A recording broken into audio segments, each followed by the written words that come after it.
અમદાવાદ શહેરના વસ્ત્રાલ વિસ્તારમાં રહેતા અને ડેકોરેશનનું કામ કરતા ફરિયાદી મણિકંદન શેખર દેવર કે જે મદ્રાસી છે, તેઓ પોતાના મજૂર માટે નારોલ ચોકડી ખાતે આવેલા અને રાત્રિના સમયે તેઓ પરત જતા હતા ત્યારે કેડીલા બ્રિજ પાસે કોન્ફી હોટલની પાછળ ખુલ્લા ગ્રાઉન્ડમાં તેમને બે અજાણ્યા પોલીસની ઓળખ આપી અને લઈ ગયેલા અને પોતાના પોલીસ અધિકારી સાથે વાત કરવાનું જણાવી અને જે પોલીસ અધિકારી તરીકે વાત કરેલી તેને વેશ્યાવૃત્તિના કેસમાં ફસાવી દેવાની ધમકી આપી અને રૂપિયા 1 લાખની માંગણી કરેલી અને ત્યારબાદ ઓનલાઈન મોબાઈલમાંથી 28,000 જેવા ટ્રાન્સફર કરી લેતા આ બાબતે બળજબરીથી ગુનો દાખલ કરવાનો તેમજ ડુપ્લિકેટ પોલીસ અંગેનો ગુનો ઈસનપુર પોલીસ સ્ટેશનમાં દાખલ કરવામાં આવેલ છે।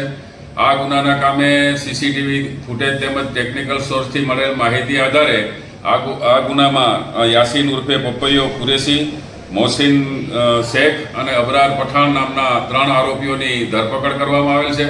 પકડાયેલ આરોપીઓ પૈકી યાસીન ઉર્ફે પપૈયો કુરેશી જે ભૂતકાળમાં પણ ડુપ્લિકેટ પોલીસના 7 ગુનામાં પકડાયેલ છે। 2021માં બાપુનગર પોલીસ સ્ટેશન ખાતેથી રાજકોટ જેલમાં પાસા ધારા હેઠળ પણ મૂકવામાં આવેલ હતો।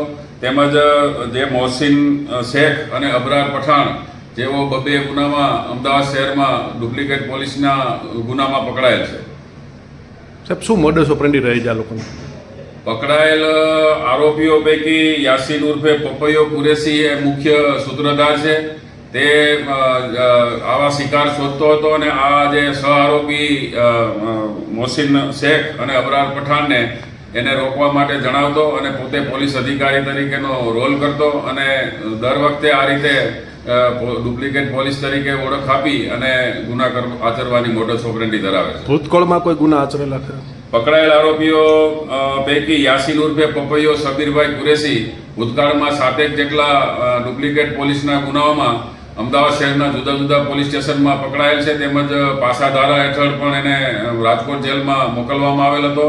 ઉપરાંત મોહસિન શેખ અને અબરાર પઠાણ ભૂતકાળમાં 2 ગુનાઓમાં જે આ જ મોડસ ઓપરેન્ડીથી પકડાયેલા જણાય આવે છે। સાહેબ, આરોપીઓ પોલીસ જેવા દેખાય એ માટેથી શું પહેરવેશ પહેરતા હતા, કેવા પ્રકારના હેરકટ, ટર્નઆઉટ શું રાખતા હતા?